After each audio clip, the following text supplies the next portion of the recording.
नमस्कार दोस्तों, आपका स्वागत है। मैं आपका दोस्त खान और आप देख रहे हैं टेक्सी। तो इस वीडियो में बात करने वाले पैनासोनिक eluga 810 के बारे में। देखिए, इससे पहले भी मैंने वीडियो बनाया था और उससे बारे में बहुत अच्छा क्योंकि देखिए उस टाइम मोबाइल फ़ोन लॉन्च हुआ था और इसकी प्राइस भी बहुत कम थी। तो मैंने वहाँ पर बताया था कि इस मोबाइल फ़ोन में अच्छे फीचर्स है और अच्छा ये चलने वाला। तो मुझे लगा नहीं था कि आगे जाकर 1 महीना और 2 महीने के बाद ऐसे इसमें डिफेक्ट आएंगे जो कि मुझे देखने को मिले। और मेरे व्यूअर्स ने भी मुझे कहा कि सर इसमें डिफेक्ट आया है, और मैंने भी वहाँ पर देखा और वहाँ पर रिसर्च की तो मुझे देखा कि इस मोबाइल फ़ोन में बहुत ज़्यादा डिफेक्ट आ रहे हैं। तो यही डिस्कस करने वाले इसमें क्या क्या डिफेक्ट आने वाले। तो उससे पहले अगर आप चैनल में फर्स्ट टाइम चैनल को सब्सक्राइब करना, बेल आइकन को जरूर दबाना दोस्तों, क्योंकि मैं ऐसे वीडियो आपके लिए रोज लाने वाला। तो चलो इस शुरू करते हैं इस वीडियो।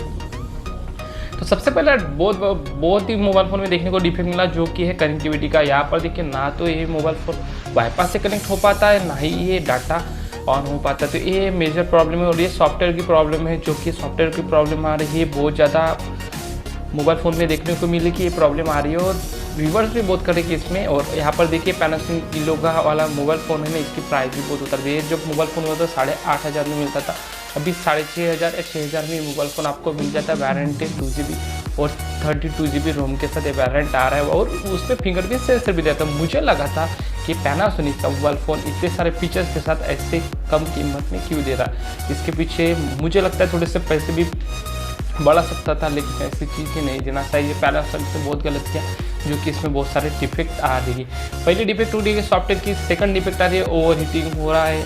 बहुत सारे डिफेक्ट है। सेकंड डिफेक्ट है वो है यहाँ पर ये भी देखा जा रहा है कि स्लो चार्जिंग हो रहा है। मोबाइल फ़ोन कभी भी चार्जिंग नहीं, केबल ही वर्क नहीं कर पाता। और ज़्यादा दिन नहीं हुए मोबाइल फ़ोन लॉन्च हुआ, अभी फिलहाल ये मोबाइल फ़ोन लॉन्च हुआ, लेकिन इसमें बहुत कुछ डिफेक्ट देखने को मिले।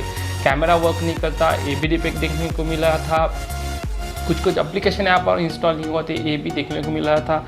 ये देखने को मिला था कि इसमें जो कनेक्ट करते हैं ना वाईफाई इधर का उधर का, तो यहाँ पर हॉटस्पॉट भी ऑन नहीं हो पाता, ना ही वाईफाई ऑन हो पाता है। तो इस पर भी मेजर प्रॉब्लम यहाँ पर देखने को मिल रही है। डिस्प्ले में भी कुछ प्रॉब्लम आता है, ये ओवर हीटिंग होता है, और जब भी आप थोड़ा सा भी गेम खेलो तभी भी बंद होता है। तो इसमें बहुत सारे डिफेक्ट ऐसे मुझे देखने को मिले और इसमें मैंने कमेंट में भी पढ़ा, वहाँ पर भी डिफेक्ट देखने को मिले और मुझे मेरे व्यूअर ने भी कहा कि इसमें बहुत सारे डिफेक्ट आ रहे हैं। तो दोस्तों, इससे अच्छा ऑप्शन है आपके पास Redmi 8A डुअल ले सकते हो, वो भी 2 कैमरे के साथ आ रहा है 8। और ऐसी कोई पॉइंट वीडियो नहीं, सीधा बता रहा हूँ, ये वाला मोबाइल फ़ोन तो ज़्यादा कम कीमत में दे रहा है, लेकिन इसमें बहुत कुछ डिफेक्ट आ रहे हैं और सर्विस के लिए आपको किसी से दिक्कत करना पड़ेगा। इसलिए मैं बोल रहा हूँ कि आपके पास और ऑप्शन है, जैसे कि Redmi 8A डुअल, उसमें भी 2 कैमरा है, उसमें हो सिर्फ फिंगरप्रिंट सेंसर नहीं है, ये इसमें फिंगरप्रिंट सेंसर है, लेकिन वो आपको अच्छा पड़ेगा ऑप्शन के लिए, क्योंकि Redmi का मोबाइल फ़ोन में ऐसे कोई डिफेक्ट देखने को नहीं मिले जैसे कि ये पैनासोनिक के मोबाइल फ़ोन में देखने को मिला। और आपके पास एक भी ऑप्शन है, और आप अपो A3s अपो का भी मोबाइल फ़ोन है A3s, वो भी आपको 6,500 या 7,000 के प्राइस में आपको मिल जाता है। वहाँ पर भी अच्छी फीचर्स है, उसमें कोई भी डिफेक्ट नहीं है। मैं गारंटी के साथ किया, क्योंकि मैंने ऐसे मोबाइल फ़ोन की अनबॉक्सिंग की और वहाँ पर आपको दिखा था भी कि ये मोबाइल फ़ोन ऐसे। तो जाकर मेरे चैनल पर भी आप देख सकते हो। और जो भी व्यूअर देख रहे होंगे उनके मोबाइल फ़ोन में क्या प्रॉब्लम आ रही है पैनासोनिक की, इसमें मुझे कमेंट बॉक्स में बताना। और दोस्तों, ये वीडियो कैसा लगा वो भी मुझे कमेंट बॉक्स में बताना और एक लाइक भी कर देना। तो मिलता हूँ किसी अगले वीडियो के साथ, तब तक के लिए गुड बाय।